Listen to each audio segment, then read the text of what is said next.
Hello hello সবাইকে। আর দেখো সকাল সকাল আমি রেডি হয়ে একদম চলে এসেছি স্কুলে। আর এখানে পূজার প্রস্তুতি চলছে। আমাকে কীরকম লাগছে অবশ্যই জানাতে ভুলবে না। তো আমার তো নিজেকে ভীষণ ভালো লাগছে। আর এই দেখো এখানে তো পূজা তো শুরু হয়ে গেছে অলরেডি।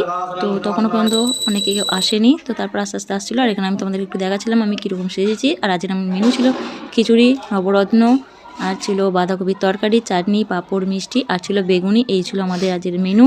এটা হচ্ছে প্রথম ব্যাচ বসে গেছে, তো সবার খাওয়া হয়ে যেতে তারপর আমরা টিচাররা মিলে খেতে বসেছিলাম।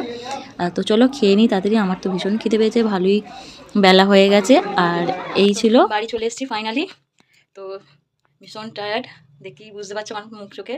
তো চলো ফ্রেশ হয়ে নিই। তো আজকের এই মিনি ব্লগটা এই পর্যন্ত। যদি ভালো লাগে অবশ্যই একটা লাইক করবে, আর সাবস্ক্রাইব করতে একদম ভুলবে না। যারা এখনো পর্যন্ত সাবস্ক্রাইব করোনি অবশ্যই যাও কোয়েল দাস অফিসিয়াল চ্যানেলে গিয়ে সাবস্ক্রাইব করে দাও। আর পাশে থাকা বেল আইকনটি ক্লিক করতে একদম ভুলবে না। যখনই আমি ভিডিও আপলোড করবো সঙ্গে সঙ্গে সবার আগে তোমাদের কাছে পৌঁছে যাবে। তো চলো।